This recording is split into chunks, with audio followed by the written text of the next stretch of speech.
오늘 우리에게 주시는 말씀은 누가복음 5장 27절부터 32절까지의 말씀을 본문으로 예수님과 식사를 하는 사람들이라는 제목으로 말씀을 나누려고 합니다. 제목은 예수님과 식사를 하는 사람들입니다.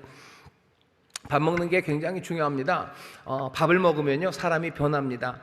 여러분들 아시죠? 기분 나빴던 사람들도요 아주 맛있는 식사를 아주 즐겁게 하고 나면요 얼굴이 밝아져요. 식탁에 나갈 때, 식당에 들어갈 때는 그냥 이러고 들어갔다가요 나올 때 되면 얼마나 즐겁게 나오는지 모릅니다. 반대도 있어요. 그냥 괜찮았던 사람이 밥 먹고 나오면서는 그냥 인상이 팍 쓰여지고 속이 더부룩하고 가스 차서 나와요. 왜? 별로 좋지 않은 사람과 함께, 그리고 말도 안 되는 음식들 먹고 나면 기분 나쁘죠. 기분 나쁘고 그냥 인생의 회의가 됩니다. 식사는 사람을 바꿔내요. 예수님과 함께 식사한다는 건 우리의 삶을 바꿔낼 수밖에 없습니다. 은혜로운 주님과 함께 먹어요. 은혜로운 주님께서 마련해 놓으신 귀한 것들을 우리가 함께 먹습니다. 그러니 예수님과 먹는 건 너무 행복한 일이고, 예수님과 함께 먹는 사람들은 삶이 바뀝니다. 지쳐있던 사람들이 새 힘을 얻어요. 그리고 고개 숙이고 갔던 사람들, 예수님과 함께 즐겁게 그렇게 먹고 나면 당연히 고개를 들기 시작하죠. 얼굴 시무룩했던 사람들 웃기 시작하고요. 그리고 세상에 낙이 없고 소망이 없었던 사람들이 기쁨과 소망을 되찾아 옵니다. 지치고 힘없던 사람들이요 몸에 솟아나는 불끈불끈한 그 용기와 담대함이 생기고요.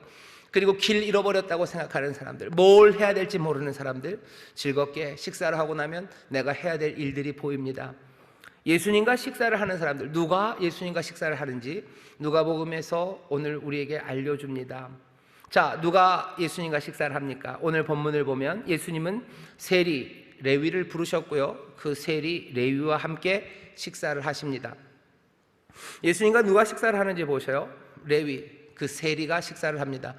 세리는 다른 사람 아니에요. 이 사람은 아주 노골적으로 이론의 여지가 없이 악한 사람이고요, 이론의 여지가 없이 죄인입니다. 왜 악한 사람이냐면 이 사람은 동족의 피를 빨아먹고 사는 사람이에요. 이 사람은 민족을 배신한 사람입니다. 그러니 악당이죠. 로마가 다스리는 세상에서 로마에 부역해요. 로마의 편이 돼서 누구를? 자기 동족인 유대인들의 삶을 더 힘들게 하는 사람들이 세리입니다. 그러니 당연히 악당이에요. 동족의 수탈자입니다. 이 사람들은 죄인입니다. 종교적으로도 칭찬받을 수가 없는 사람들입니다. 왜냐하면 세리는 늘 돈을 만져요. 우리도 돈을 만지는 걸 그렇게 좋아들 하시나요? 동전 만지는 거 별로 안 좋아하죠. 거기 뭐가 사람들 손이 많이 묻어서 그렇겠지만 유대인들은 동전 만지는 거 이 당시에는 아주 싫어합니다. 왜냐하면 동전 안에는 다 로마 황제의 얼굴이 새겨져 있어요. 우상 만들지 말라고 그러는데 사람 얼굴 새겨놓은 거, 유대인들 그런 거 만지는 건요, 이거는 우상 숭배와 관련돼 있어요. 싫어요. 끔찍하게 싫어요.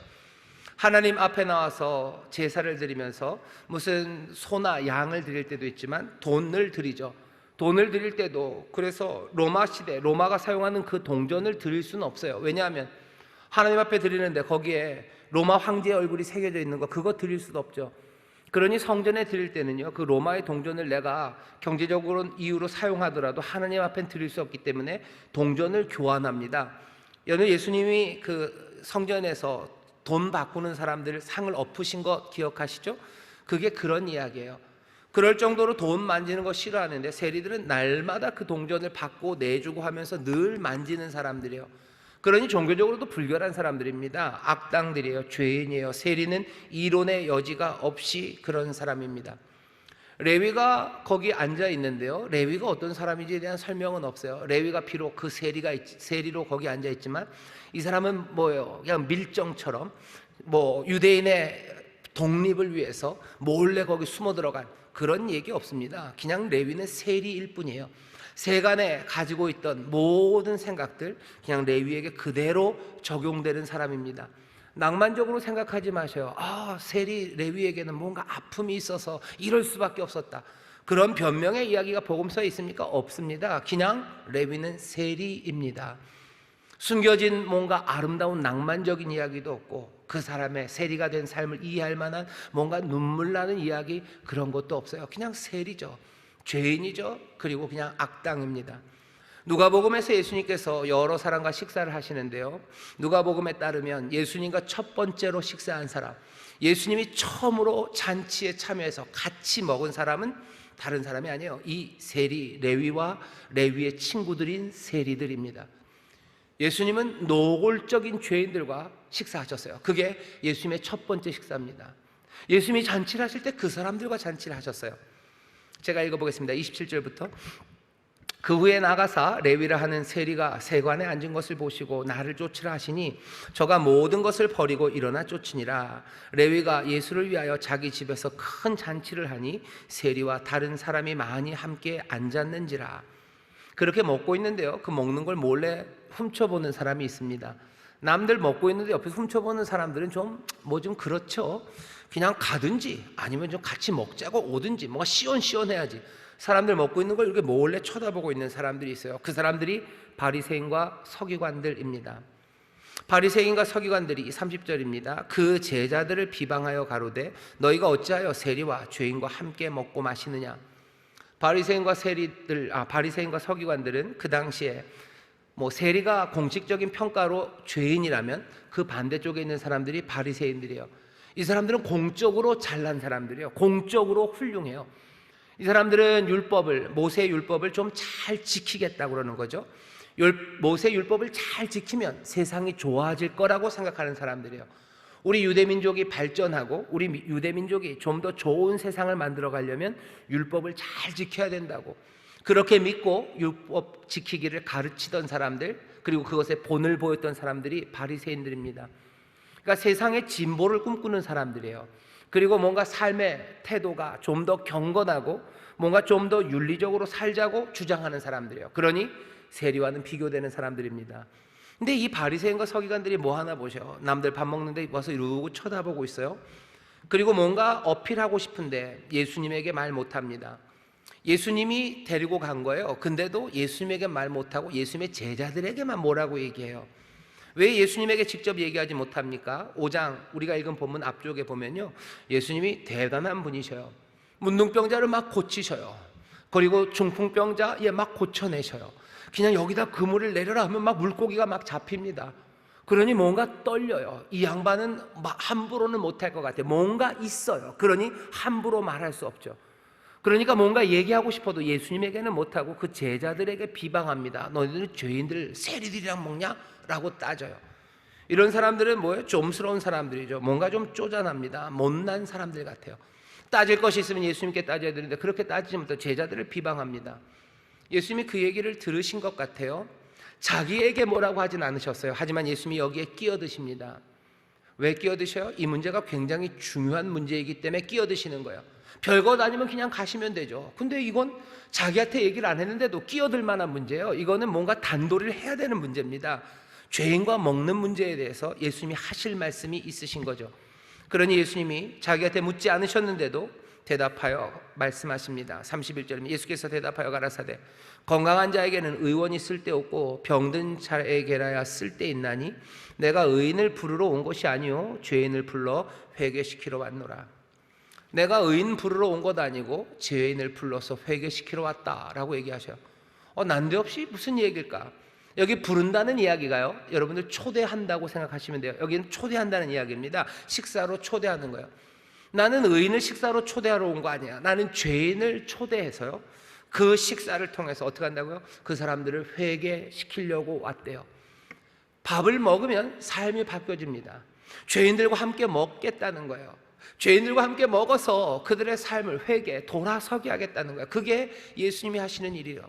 나는 죄인을 부를 거다. 죄인들을 식사로 초대할 거다. 우리는 나중에 그 식사가 어떤 식사인지 알 겁니다. 그 식사는 세상의 삶의 진미가 마련된 식사는 아니에요. 그 식사는 은혜로 준비한 거죠. 그리고 그 수고와 희생으로 준비한 거죠. 사실 모든 식사의 자리는 은혜로 준비한 자리입니다. 모든 식사의 자리는 수고와 희생이 있는 거죠. 부모님들이 차린 게 그렇고, 아들 녀석이 차려놓은 식탁도 그렇고, 또 남편이 차려놓은 식탁도 그렇고, 때로는 시아버지가 차려주신 식탁도 마찬가지예요. 은혜와 사랑으로 차려놓은 거죠. 희생과 수고로 차려놓는 겁니다.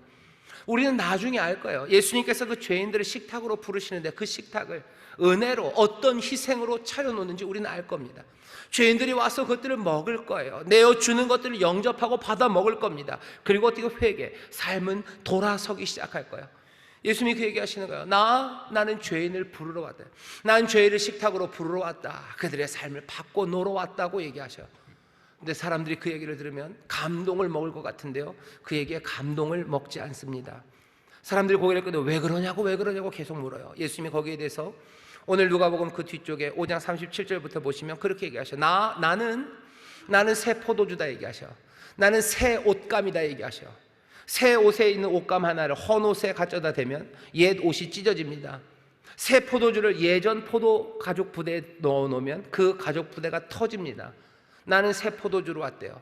죄인을 불러서 죄인을 초대해서 밥을 먹고 그들의 삶을 바꿔놓는 나는 너희들에게 아마 새 포도주 같을 거다. 내가 너희들의 생각을 찢겠지. 너희들의 그 가죽 부대를 터뜨리겠지. 아니, 죄인을 불러서 밥 먹여서 죄인에게 영접하게 해서 선물을 주어서 그 삶을 바꿔낸다는데, 죄인이 슬퍼 왔다가 기쁨으로 나간다는데 그게 무슨 문제입니까? 아니요, 그게 문제가 될 거다. 새 포도주, 새 옷감처럼 너희에 있는 모든 생각을 터뜨려버리고 찢어놓을 거라고 얘기해요. 세례 요한도 그게 궁금합니다. 예수님 좀 이상하시다는 거죠. 그래서 가서 묻게 해요. 제자들에게 가서 묻게 합니다. 가서 물어봐라. 오신다는 그분이 그분인가 물어봐라. 예수님이 그 얘기를 듣고 세례 요한에게 가서 전하래요. 너희 제 스승 세례 요한에게 가서 전해라. 너희가 본 것 그대로 전해라. 눈먼 자 본다고, 이제 절던 사람이 걷는다고, 문둥병자가 고침받는다고, 듣지 못한 사람 듣기 시작했다고, 죽은 자가 살아난다고, 또 가난한 자가 복음을 듣는다고, 그 말 전하래요. 그리고 뒤에 붙은 말이 묘합니다. 나로 인해서 걸려 넘어지지 않는 사람, 그 사람이 복 있다라고 얘기해요. 왜 걸려 넘어지죠? 눈먼 사람이 눈 뜨는 일, 그 일 좋은 일 아닙니까?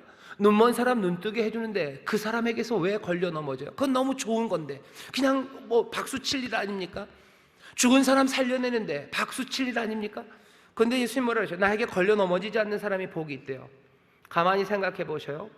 이런 귀한 일, 좋아 보이는 일을 하는 사람, 이런 놀라운 일에 사람들이 걸려 넘어진다고요? 좋은 일 아닙니까? 예, 걸려 넘어집니다. 왜냐하면 이것이 좋기만 하지는 않아요. 가난한 사람에겐 좋겠죠. 하지만 그 옆에 있는 사람에겐 별로 좋지 않습니다. 가난한 사람은 복된 소식을 들으면 안 돼요. 왜? 가난한 사람에게 좋은 소식이 오려면 가난한 사람이 뭔가를 해야 되겠죠. 그래야고 나서 복된 소식을 들어야 될 것 같아요. 죽은 사람은 죽어 있어야 되죠. 죽은 사람이 그냥 갑자기 살면 안 되죠. 죽은 사람이 살려면 뭔가를 해야지 살 겁니다. 눈먼 사람 그냥 눈 뜨면 안 됩니다. 눈먼 사람이 눈을 뜨려면 이만큼 저만큼의 수고를 해야 되는 거예요. 내가 지금 듣고 내가 지금 보는 것은 내가 가진 수고 때문에, 내가 권리로 가진 거죠. 내가 세상을 뭔가 좀 제대로 봅니까? 제대로 보고 제대로 판단합니까? 그건 공짜로 얻은 거예요? 아니죠. 내 모든 공부와 희생, 그리고 경험들, 그걸 통해서 내가 세상을 봐요. 근데 갑자기 그냥 사람들이 세상을 본다고요? 그러면 안 되죠. 우리는 선택받았다고 믿었는데, 그래서 이제껏 기다려왔는데, 선택받았다고 믿으면서 정말로 그 기다림의 시간 동안 내가 여러 가지 고통도 감수하면서 내 손해도 감내하면서 이렇게 살아왔는데, 그 기다림의 끝에 오셔서 하시는 말이, 이렇게 수고하고 선택받았다는 걸 지키기 위해서 애썼던 나와, 아니 여기 그냥 막 살았던 이 인간들을 구별함 없이 부르시고, 구별함 없이 그냥 막 눈 띄워주시고 그냥 복된 소식을 주신다는 거, 우리뿐만 아니라 저들까지 초청하신다고, 그거 마음에 들어하지 않는 겁니다. 이렇게 구별 없이 은혜를 주시는 거라면 내가 이제껏 했던 모든 수고들이 뭐가 되냐는 거죠. 이제껏 내가 교회 열심히 다녔던 건 뭐고, 내가 11조 하느라고 고민했던 시간들은 뭐고, 내가 헌신하고 기도하고 그렇게 매달렸던 그건 다 뭐냐는 거죠. 내가 그렇게 애쓰며 살아왔는데 왜 내가 저 죄인들과 똑같이 취급받고, 내가 똑같이 주 앞에서 은혜를, 내가 받는 은혜를 저들도 누려야 된다는 거, 그거 너무 이상한 것 아니냐고, 이게 뭐냐고 묻는 겁니다.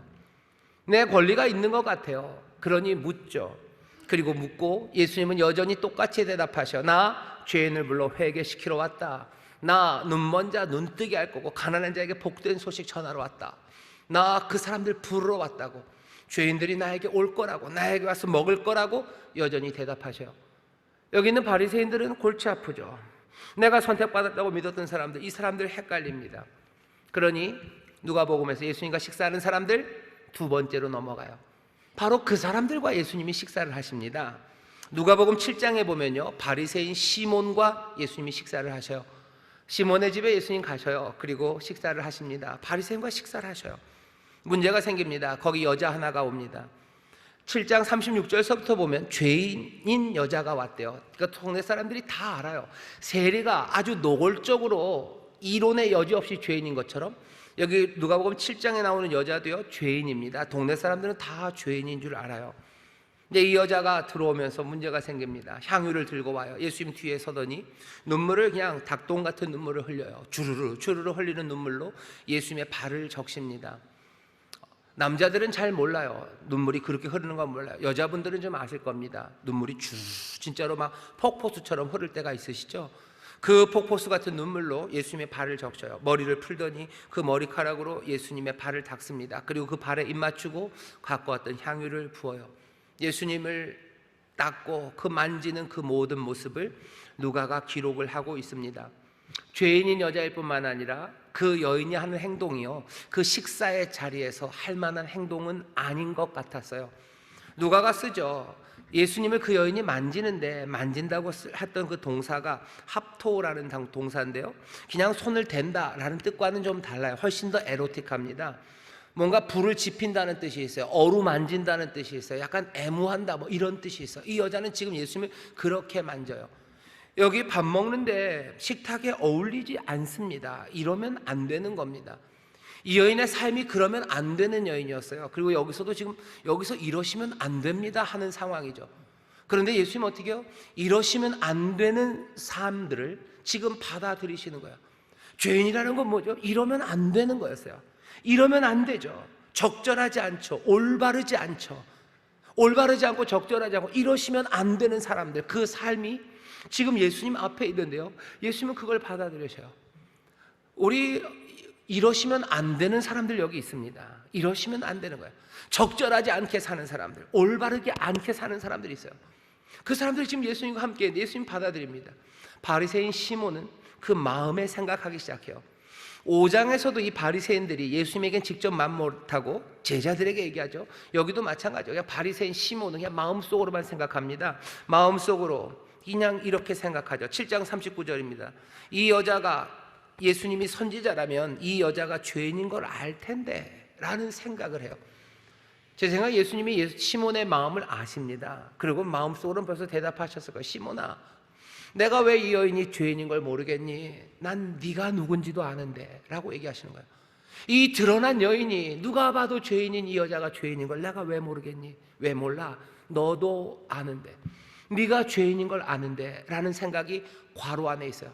이건 대사로는 없습니다. 기록은 안 돼 있어요. 하지만 바로 뒤에 나오는 예수님의 대답이, 시몬은 마음으로 생각했지만 예수님이 그거 그냥 넘어가지 않으셔요. 속으로 생각하고 그냥 넘어가도, 아니요, 이건 넘어갈 수 없는 문제입니다. 이건 중요한 문제예요. 그러니 예수님이 얘기하셔요. 시몬에게 대답하십니다. 속으로 물었지만 시몬에게 말로 대답하셔요. 시몬아, 내가 묻는 질문에 좀 대답해보렴. 빚을 진 사람이 둘이 있어요. 한 사람은 500데나리온을, 한 사람은 50데나리온을 빚을 졌어요.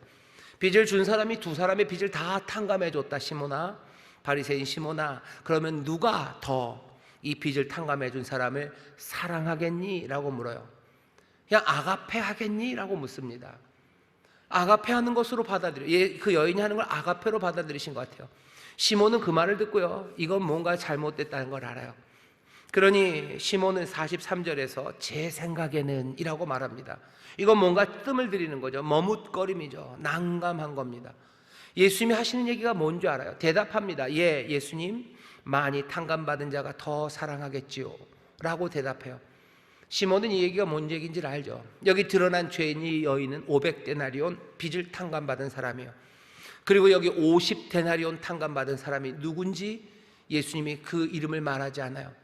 500데나리온 탕감받은 사람이 그 여인이라고도 말하지 않아요. 하지만 이야기를 듣는 시몬은 압니다. 바리새인 시몬은 알아요. 드러난 이 죄인, 이 여자가 500데나리온이라면 너 50데나리온 탕감받은 사람 아니니? 라고 하시는 말씀을 압니다. 그러니 바리새인 시몬이 대답하죠. 더욱 많이 탕감받은 사람, 그 사람이 더 사랑하겠지요 라고 대답을 해요. 예수님의 이 이야기를 듣고서요, 사람들은 뭐라고 해요? 이 사람이 누군가, 도대체 누구기에 죄까지도 용서하는가 라고 묻습니다. 지금 여기 용서하시는 이는 500데나리온만 용서하시는 이는 아닙니다. 50데나리온, 만약에 50데나리온이라면 바리새인 시몬은 자기가 50데나리온이라고까지는 인정해요. 하지만 사실은 어쩌면 50데나리온이 아닐지도 모릅니다. 여기 중요한 건 죄를 탕감해 주시는 분이요, 용서하시는 분이요. 죄를 용서하시는 분이 누굴까? 사람들이 물어요. 이 사람은 왜 도대체 이러는 걸까? 라고 묻는 겁니다. 왜 부대를 터뜨리시냐고. 잘 정리되어 있는데 왜 용서하시냐고. 용서 안 하셔도 돼요. 용서 안 하셔도 돼요. 그냥 죄인은 죄인대로 취급해 주시면 돼요. 그게 훨씬 더 편해요. 바리새인들은 그게 더 편하다고 생각했어요. 하지만 예수님은 그렇게 안 하시겠답니다. 왜? 여기 500데나리온짜리만 있는 건 아니에요. 50데나리온짜리들이 있기 때문입니다. 자기가 죄인임을 모두가 아는 죄인이 있고요, 내가 죄인임을 아무도 모르는 죄인이 있고요, 내가 죄인임을 아는 죄인이 있고요, 내가 죄인임을 모르는 죄인들도 있습니다. 예수님이 이 모든 이들을 부르시고 싶어 하시는 거예요. 사람들은 거기에다 선을 그어놓기 시작하면요, 빠지는 사람들 생겨요. 죄인인데 죄인인지 몰라요. 여기 어쩌면 예수님이 바리새인들을 그렇게 싫어했던 것은 다른 이유 없습니다. 자꾸 그 선을 그어놓기 때문이에요. 죄인들 와서 먹고 회개하고 삶이 바뀌어야 되는데 자꾸 선을 그어놓으면요, 나는 안 가도 된다고 생각하는 사람들이 생겨요. 나는 안 가도 되고, 내가 안 갈 뿐만 아니라, 아니 나는 가도 되고 너는 올 수 없다고 얘기하는 사람들이 자꾸 생기는 거예요. 그러면 어떻게 됩니까? 죄인을 불러 먹이고 싶어 하시고, 그 배고픈 자들 먹이고, 기죽은 사람들 그 어깨 펴고 싶어 하시고, 그 소망 없는 사람에게 소망을 주고, 죽어가는 자들 살리게 하시고, 가난한 자에게 복음을 전하게 하시고, 눈먼 자 뜨게 하시려고 지금 모든 죄인들을 부르시는데, 그것들을 가로막으면 어떻게 돼요? 그것들의 경계를 그으면 어떻게 해요? 그래서 자기도 못 가고 그리고 남도 못 가게 하는 그 일들이 있으면 안 되죠. 그러니 예수님 얘기하는, 예수님 누구라도 다 오라는 거예요. 옳고 그름, 악선 그거 구별하지 말아라. 너희들 그거 구별하면서 나는 이쪽에 있으니 나는 권리가 있고 너희는 저쪽에 있으니 권리가 없다고 생각하면 여기 식사의 자리에 모든 죄인이 올 수 없다는 거죠. 예수님과 식사하는 사람들은 누굽니까? 예, 죄인이에요. 나는 죄인을 불러 그들로 회개하러 왔다. 그거 가로막지 말아라. 500달란트 아니 500데나리온 150데나리온 그 구분 때문에 너희들 서로 얘기하지 말아라. 그냥 탕감받아서 왔으면 많이 사랑하면 돼요. 많이 사랑하면 많이 사랑하며 살아가면 돼요. 많이 감사하면 또 많이 감사하며 살아가면 돼요. 그렇게 예수님이 지금 죄인들과 식사를 하겠다고 부르시는 겁니다. 몸을 파는 사람이건 세리건 아니면 남자건 여자건 이방인이건 유대인이건 아니면 바리새인이건 상관하지 않고 구별하지 않고 그가 누구이든 함께 식사를 하시겠다고 예수님은 지금 부르고 계신 거예요. 죄인들을 부르십니다. 와서 먹자고 얘기하시는 거예요. 먹고 힘내라고, 먹고 삶을 바꾸자고 지금 부르시는 거죠. 누가복음에 나오는 마지막 식사 이야기는 누가복음 15장 이야기입니다. 사실은 그 뒤에도 계속해서 나옵니다. 오늘은 15장까지입니다. 15장 2절에 보면 바리새인들이 즐겨요. 이 사람들이 얼마나 즐기냐면 또 얘기를 합니다. 15장 2절에 바리새인과 서기관들이 원망하여 가로되 이 사람이 죄인을 영접하고 음식을 같이 먹는다 하더라. 또 그 얘기예요. 예수님 향해서 이 사람 죄인을 영접하고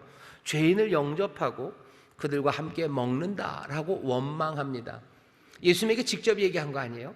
또 15장 3절서부터 예수님이 또 대답하십니다. 왜? 중요하니까. 자기한테 직접 하신 얘기도 아닌데 이건 예수님이 들이밀으셔야 돼요. 이 얘기는 내가 다시 또 해야 되겠다.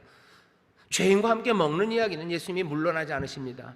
이 이야기를 들으시고 예수님이 말씀하시는데 그 말씀이 놀라운 말씀입니다. 우리가 알고 있는 폭풍 비유예요. 예수님이 비유 1, 2, 3를 그냥 쫙 이어서 하십니다. 우리가 잘 아는 잃은 양의 비유예요. 또 잃어버린 동전에 관한 비유예요. 그리고 잃어버린 사람, 잃어버린 아들에 관한 비유입니다. 그 아름다운 비유의 말씀이 뭐에 나와요?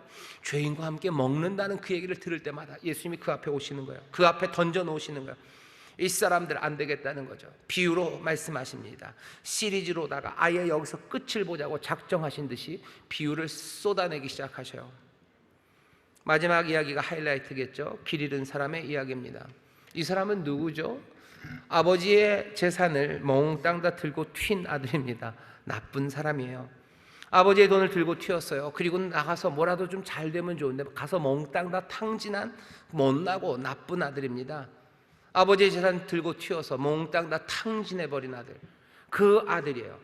게다가 돈 떨어지니까, 돈 떨어지고 비참해지니까 그제서야 집으로 가겠다고 생각하는 이런 남자는 무슨, 이거 치사한 남자입니다. 뭐 남자면, 이게 성차별인가요? 남자면 그렇게 됐으면요, 죄송합니다, 그냥 거기서 성공할 때까지 뭘 하든지, 아니면 돌아올 수 없을 겁니다, 체면이 있으면. 하지만 이 사람은 좀 치사해요. 돈 떨어지고 비참해지니까 집으로 가겠다고 그렇게 치사하게 나서는 사람이에요. 집에 가서 이렇게 말해야지라고 대사까지 연습하며 옵니다. 뭐 하나 이 남자의 구석에는 좋은 것이 별로 없습니다. 전에도 그랬고 지금까지도 그렇게 나아 보이는 게 없어요.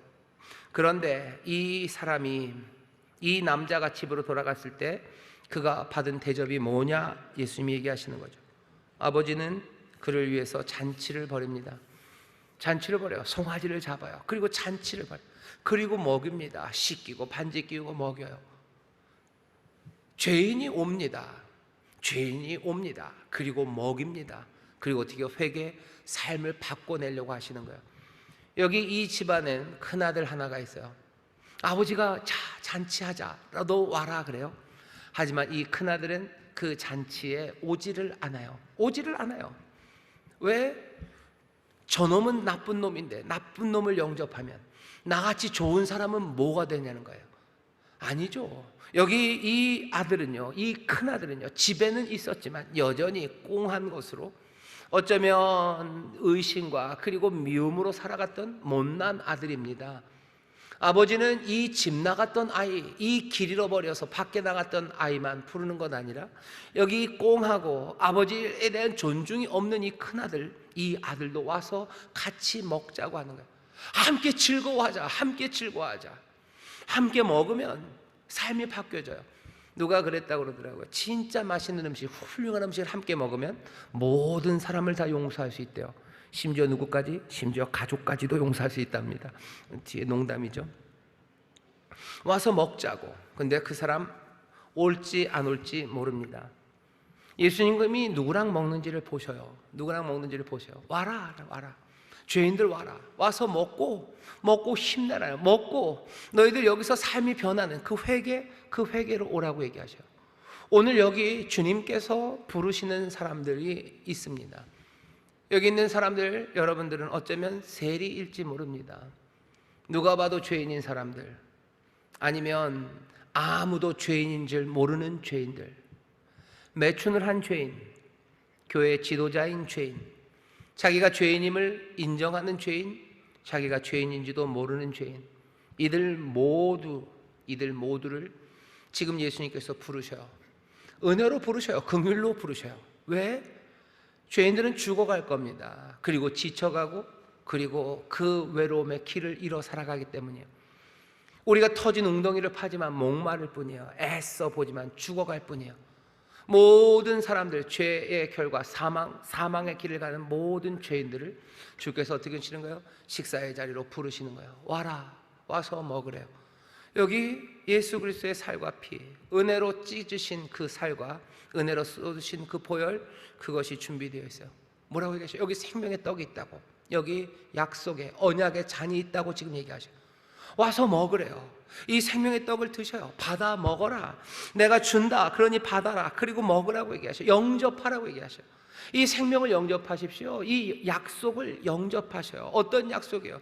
죄인들 와라. 와서 내가 씻는다. 내가 정결하게 한다. 오는 자들, 믿음으로 오는 자들 하나님의 자녀가 된다라는 그 약속이죠. 죄인들이 여기 올 때 시험 봐서 들어오는 거 아닙니다. 죄인들이 뭘 하고 오는 거 아닙니다. 그냥 와서 먹고, 너 내게로 와서 마시고, 이것들 영접하면 네 삶의 회개, 너의 삶의 변화가 올 거라고.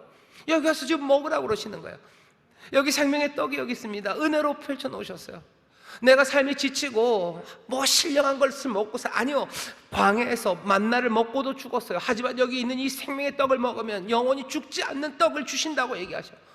언약의 잔을 우리에게 주셔요. 약속의 선포입니다. 하나님의 자녀로 너 와서 영접하면 하나님의 자녀가 되는 권세를 주신다는 약속이에요. 그 약속 그거 받아들이고 하나님의 자녀의 소망으로, 그리고 그 생명의 떡의 인도함으로 너 그 복된 삶을 살라고 지금 우리를 부르시는 거예요. 예수님이 정말로 놀라운 이야기를 우리에게 들려주시고요, 지금 이 시간 그 임재 가운데 우리를 지금 부르시는 거예요. 여기 평안이 있어요. 오셔요. 그리고 마시셔요. 그리고 먹읍시다. 그래서 다시 새 힘과 용기로 그 언약의 선포가 우리에게 가져다주는 그 소망으로 일어서시는 거예요. 죄인은 와서 먹습니다. 그리고 회개해요. 우리 영접하는 자들 하나님의 자녀가 되는 권세를 주셔요. 그건 지금 여기 이곳에 펼쳐 있습니다. 조그만 떡인 것 같고 조그만 포도주밖에 안 되는 것 같지만 성령님 여기 역사하셔요. 어떤 때는 떡도 없고 잔도 없을 때가 있어요. 그래도 성령님 오셔서 우리와 함께 하시고 주님 함께 하셔요. 예배자리는 그런 자리예요. 예배자리는 죄인을 부르십니다. 오라고 얘기하셔요. 넘어진 자들 500데나리온짜리도 오셔요. 50데나리온짜리도 오셔요. 내가 50데나리온인 줄 알았는데 사실은 5만 데나리온짜리도 오셔요. 누구라도 예수님 오지 말라고 하시는 분 없어요. 누가 손을 그어 놓더라도 아니요, 내가 주께로 갑니다. 주의 생명의 떡 언약의 잔 내가 그거 마십니다. 약속의 선포를 내가 영접합니다. 그 생명을 내가 따릅니다. 부족하고 못나도 그 삶이 내 삶이요 그 약속이 내 약속임을 내가 믿습니다 하고 영접하기 시작할 때 삶의 회개가, 삶의 변화가 우리 가운데 임하는 줄 믿습니다. 와서 영접하십시오. 모든 죄인들 나와서 영접하세요. 그리고 이 생명을 받아 누리시기를 주의 이름으로 축원합니다. 길을 모르는 사람들 오셔요. 눈먼 사람들 오셔요. 배고픈 사람들 오셔요. 가난한 사람들 오셔요. 내 삶이 무너진 사람들 오십시오. 누구라도 주가 부르셔서 지금 이 은혜 자리에 서게 하셨으니 한 사람도 남김없이 먹고 마시고 영접하심으로 그 귀한 생명을 누리게 되시기를 주의 이름으로 축원합니다. 여러분들 복되게 먹고 나가면요, 나가는 사람들 달라져요. 진짜 좋은 식당에 진짜 좋은 사람이랑 진짜 맛있게 먹고 한번 나오는 사람들 얼굴을 보셔요. 그 사람들에게 두려움이 있습니까? 두려움 없습니다. 배부르는 어린아이가 두려워합니까? 두려움 없습니다. 그 아이들이 염려합니까? 염려 없습니다. 거기에서 새 꿈을 꾸기 시작하는 거예요. 거기에서 용감함과 당당함으로 하나님의 뜻, 그 나를 부르시니 그분을 생각하며 살아가게 합니다.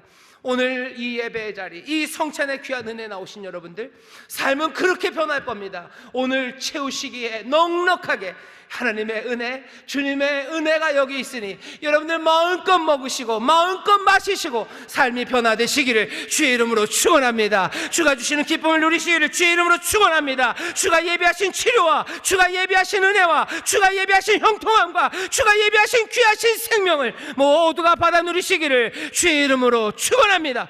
기도하겠습니다. 주가 우리를 부르십니다. 주가 우리를 부르셔서 생명의 자리로 오게 하시고 우리에게 내어주시니 죄인들은 기쁨과 감사로 나와 이 모든 것들을 영접하니 주여, 죄인인 우리의 삶에 다시 한번 하나님의 의가, 아버지의 사랑이 주시는 치료와 회복이, 놀라운 구원과 소망이, 아버지는 그 약속의 충만함과 풍성함이 우리 가운데 넘쳐나게 하여 주시옵소서. 주여, 이 떡을 먹고 이 잔을 마시는 자들 다른 몸으로 일어섭니다. 다른 표정으로 일어섭니다. 다른 소망과 다른 믿음으로 일어서오니 주여, 모두가 이 달라진 삶을 누리게 하시고 그 안에서 아버지 하나님 주께로 더 가까이 나가는 하나님의 귀한 자녀들, 예수의 사람들 되게 하여 주옵소서. 감사드리며 예수님 이름으로 축복하며 기도하옵나이다. 아멘.